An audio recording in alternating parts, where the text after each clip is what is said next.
Great. All right, brilliant. Let's do it. The week is going to be an immersion in the Young Fire Academy kind of culture and community.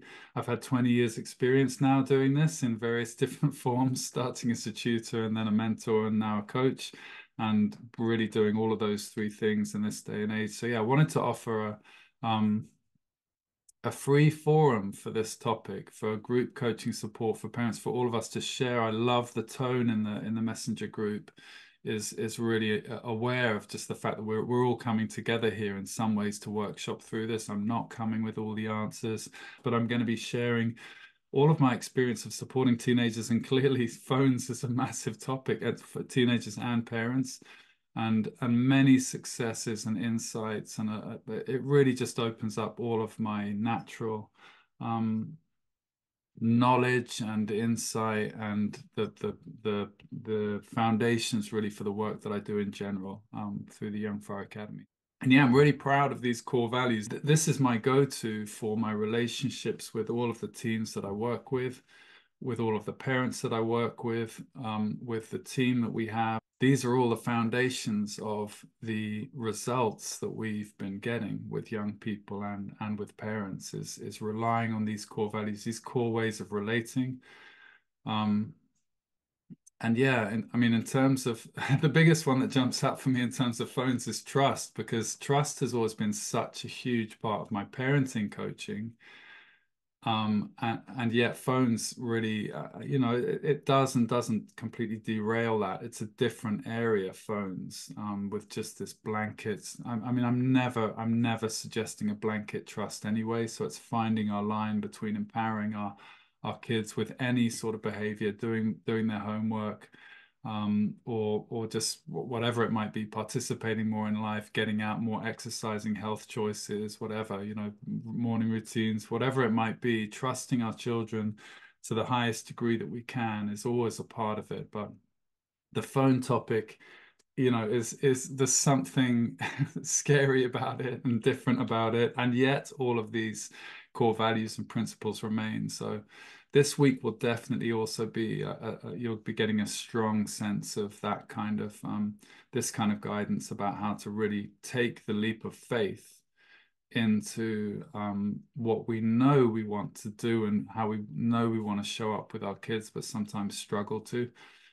And yeah, making sure we're honest with ourselves about our own phone usage, for example, creating communication channels where our kids are able to be honest with us, then we can actually support them rather than them hiding everything from us and kind of stringing us along. But yeah, being prepared to hear like the real truth around what they're up to if we're gonna have them be honest with us. Full respect for our young people.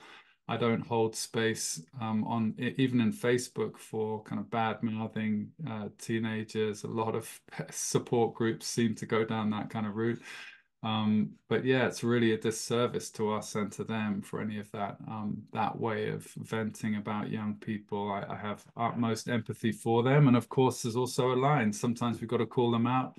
That's probably in the commitment bit, is the calling out of our teens. And but yeah, these are openness to just support them and allow them to be exactly as they are, and ourselves as well, and having fun. Yeah, that's going to be part of the action, I think, for today. Just it's got to be fun. Our relationships need to be fun and lively. I mean, this is also like 7 core values I'd love every teacher in the system to adopt.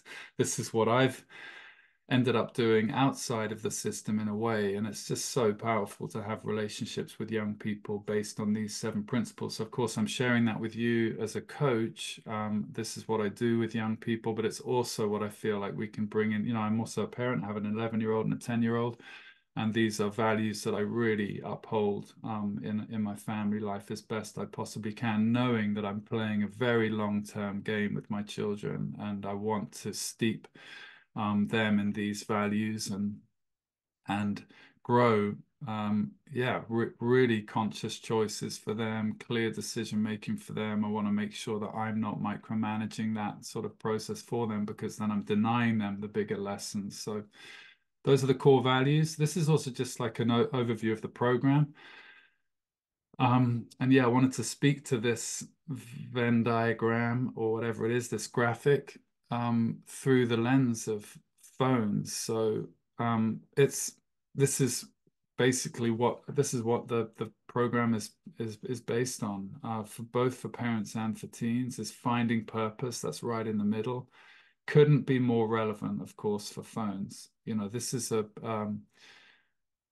us using our phones and our kids just using their phones more than we should do, or even want to ourselves, is really partly to do with like a lack of, it can be a lack of purpose for young people, a lack of clarity around what they really want to do, what they want to show up for, what's meaningful for them in life. So they're in this kind of phase where everything opens up all at once through adolescence, and then there's a lot of like phones just fall right into their laps at that point, usually, 11, 12, 13, it depends. That we can talk about ages as well for when to even give our children devices. But finding purpose is, yeah, is a key part really for our teens to know what they're about, what they want to spend time doing, and why, and for them to be learning some of that balance in life. Is I would say our objective as parents, to help them in that journey to understand greater purpose, and around that motivation for other things. I'm not saying sometimes you can end up in a very binary world of like it's basically better to be off the phone than on the phone, and I don't believe that that's true. Otherwise, it'd be better if there was no phones at all, and I don't believe that to be the case. There's so many benefits. Some of you shared about the benefits also of that connectivity, just when your children have been ill, or like the pandemic. The pandemic was a great example. Wow, the pandemic's a teenager's nightmare, to be like sealed in their parents' house for years on end. That's a nightmare for a teen, and yet they had gaming. Luckily, it happened in 2020 rather than 2010, because I don't know what the teenagers would have done. Is stuck in their own houses with no connection to their peer group, no way of having fun, whilst only being able to exist in their bedrooms. So there are benefits definitely to all of this technology, but we want our young people to know what the upsides are and the downsides are. And so many young people I'm working with, I'll share these insights through the week. So many of them are finding their own feet with this whole challenge. It's a massive challenge for them, but so many of them are finding that discernment to go, okay, I need to like lose this thing for a couple of hours every day because I've got my GCSEs in 3 weeks. That crowd are getting quite serious about what's my relationship with my phone.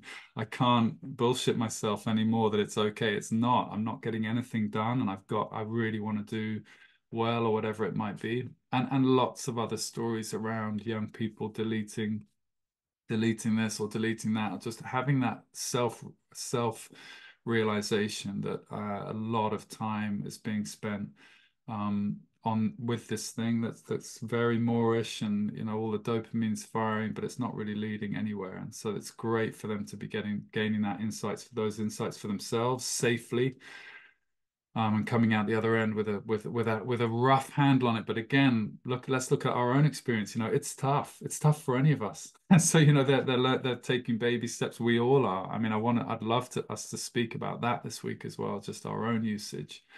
But yeah, this is the basic gist of the program: finding purpose, increasing self-direction down in the bottom left, greater motivation and greater responsibility as a team, which I believe is really freedom for young people, is finding greater responsibility and commitment, not less. And of course, they spend a lot of their time kind of trying to run away from responsibility and commitment, but then looking for freedom in all the wrong places. And I'm not judging any activities. Everything teaches us our experiences, but what I've seen in young people is the more they're prepared to step into responsibility and actual commitment, and this is what I do in a 6-month time frame with them, that the happier they are actually to bring in some of that purpose, a sense of purpose, not just doing whatever they want whenever they want it. There's no freedom in that. I know that from experience. I sought it hard for 20 years, from 15 to 35. So I've looked for freedom in other ways. That's what gives me authority with young people, to be able to share really what I've found around where true satisfaction and fulfillment lies. And the 3 vehicles that we use in the Young Fire Academy are the intersections: fun, trust, and choice. I feel for parenting, for educating, for coaching, certainly for the way I work, it has to be fun. I have to be authentically engaged with the young person in front of me. I really want to build a relationship of trust, and I want them to learn to trust themselves. And I want to give as much choice as possible. They've been sorely denied a lot of those, most of those three things in the system. And it's not, I never want to beat up on the system too much. It is what it is. I don't know how you educate millions of children at once. I know how to do it one at a time or groups of five or six in my own private way. And I'm beginning to speak in schools and interact with schools. So I'm really looking forward to that collaboration. But I've come at it really from the outside to look at like what's really impactful for young people. And I've created a situation where my hands haven't been tied in the same way that we are with our systems and institutions. So, yeah. And then the final thing, yeah, just this is just the five flames of the Young Fire Academy, just so you know a bit about how I work and what we do. Parent support. These are five ways in which I feel in some ways I've been innovating with working with young people. And of course, this is just an introduction for us to then speak about phones and everything. But parent support's a big part of it. So I run weekly parenting calls every Wednesday with the parents that I'm working with. Lots of some one-to-one interaction as well, WhatsApp messages between each other around the work that I'm doing with the teens. There's quite a close feedback loop there. Um, I am still an academic tutor, so I still do maths and English tuition. I love maths and I love essay writing. I love it. I love all of it when it's meaningful for the students. And so part of my job is to engineer that kind of relationship with the relationship for them to see if they can manage that to authentically engage with maths and English. And then it's just such a profound vehicle to open up all of learning and why we're learning and how to learn, and also for us to continue a coaching relationship whilst we're getting stuff done, getting them ready for this GCSE gig, which is a thing. It's a big thing. We can't ignore it. However much we dislike it or like it, doesn't really matter. It's a big deal in the UK getting your GCSEs. So I'm totally down with that. Um, yeah, building trusted relationship, the top one, that seems to be my forte. That's my main thing with young people is that I'm good. I've found ways to speak with them, open them up. I can't even really say, like, some of the parents have said, I don't know what you do in those first calls, but it really works. And that just the way I am, if there's an openness there, I'll find it. And if there isn't, then I can't, there's nothing I can do about it. So, this sometimes I have to just say, I'm sorry, your son or your daughter's just not up for this. And that's if they don't meet me and go, okay, interesting, then there's not much I can do. So someone can't really be helped unless they want to be helped. So that's an unfortunate thing for anyone whose kids just aren't really open to it. And the coaching, yeah, the coaching is really, that's been a huge step for me coming out of just telling people what to do. I've got lots of ideas and opinions, but really coaching is to do with asking the right questions. It's to do with really having the young person or the parents have their own realizations. We're all absolutely stacked full of our own insights and wisdom. We don't need people telling us what to do a lot of the time. A lot of the time that will miss. Whereas coaching, especially with young people, they're not used to someone asking them, what do they think? What do they, ask, but bouncing the responsibility back to them. And asking them for their own self-leadership, trying to bring that out of them is really refreshing for young people and very effective for any of us. And yeah, the wish here, especially around academics, is to empower authentic self-direction. So I don't believe learning or education really is alive until someone is taking responsibility for their own journey in that. And self-direction, yeah, it's self-direction in school or out of school. Doesn't make any difference to me. I just want to see young people who are self-directed, who have a sense of like, I'm doing this because I know what I'm about. They know what they're motivated for and what they want to go at. Yeah. All right. I hope that has been yeah, just useful to kind of introduce myself and the ethos and the atmosphere that we'll be in all week. um yeah, and I mean it's just practically my life is lots of weekly group calls or one-to-one calls, maths groups, essay writing groups, general coaching groups, one-to-one calls, university students, teenagers. I've ended up teaching or coaching older students than just the 14 to 16-year-olds that I've done for a long time now. And yeah, I have a very happy and powerful parent community, which I'm very proud of. So this is a kind of extension of that. We meet every Wednesday night for parents in the program. And yeah, time frames generally about 6 months. I work with people, but it's often 18 months. It depends. Once things start going well, then then we just stay together.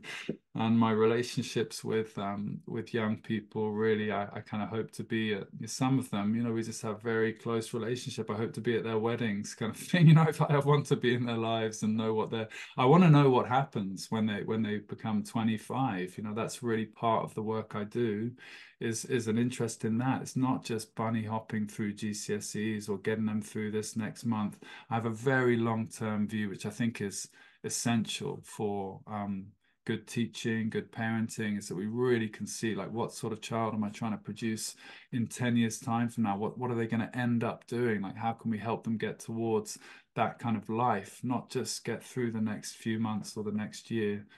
Um, so yeah, it's all around accountability in the program, self-discipline. I love self-discipline for myself and for the teens. Like I say, it's a freedom I feel like they don't realize sometimes is actually the freedom they're after, not avoidance and hiding away and whatever it might be, just indulging. We've all been there.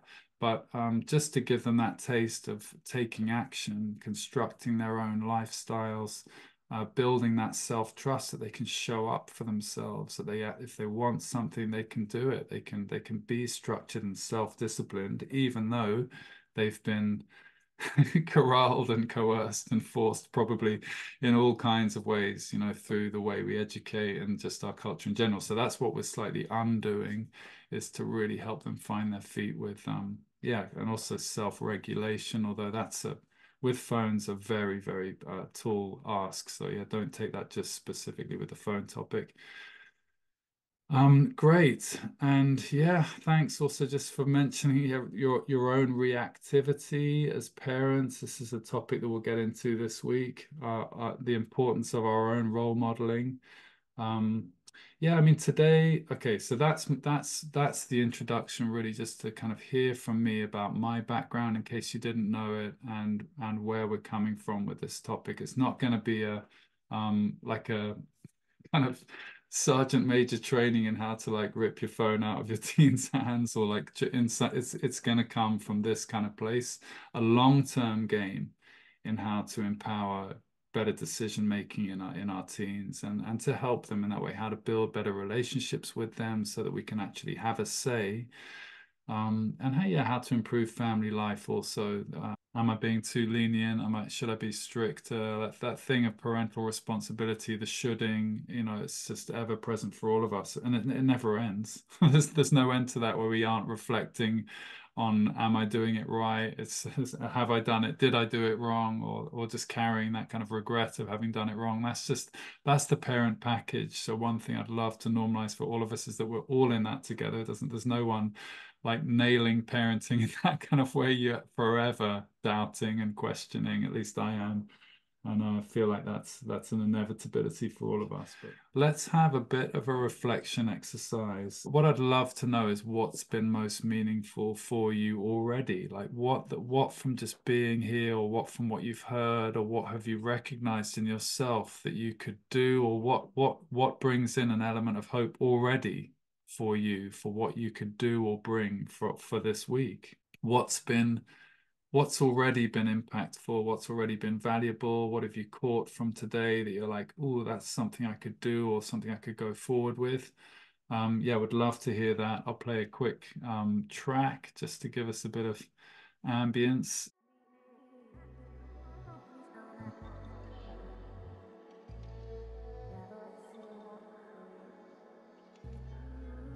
Mm.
After this, sometime today, two things we want to do. One thing is,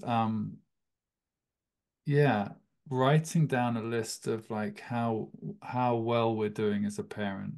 Just take 5 minutes to really, or more, can be 15 minutes, but really like what is great about us as a parent. And I really want you all to own that. Really own the things that you just nail, which you probably completely take for granted. Like sometimes we have qualities where we're like, yeah, of course, my kid's like really kind and whatever it might be, and sweet and great with other people or whatever. We just like that. That's not a problem. The problem is that, so we're straight onto the negatives.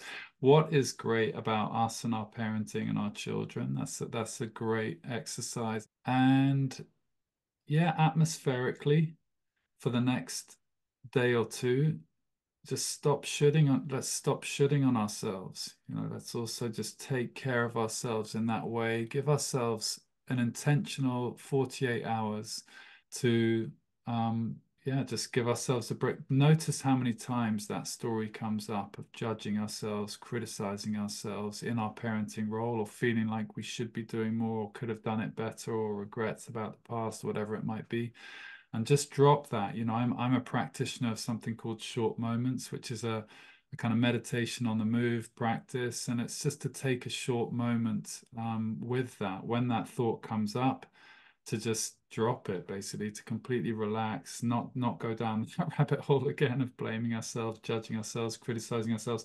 That is a strong theme from this group, but I think it's just come up. It's in every parent I think I've ever worked with, so it's not specific to all of you. It just happens to have come out as a strong theme around this phone topic. The phone topic is so provocative. We just feel out of control with it. We feel like we should be doing more. We failed in all kinds of ways because we are up against it with this challenge. Let me tell you, with phones and with technology in general, it's a real broadside for parenting in general. It's a major new player and disruptor in education and parenting.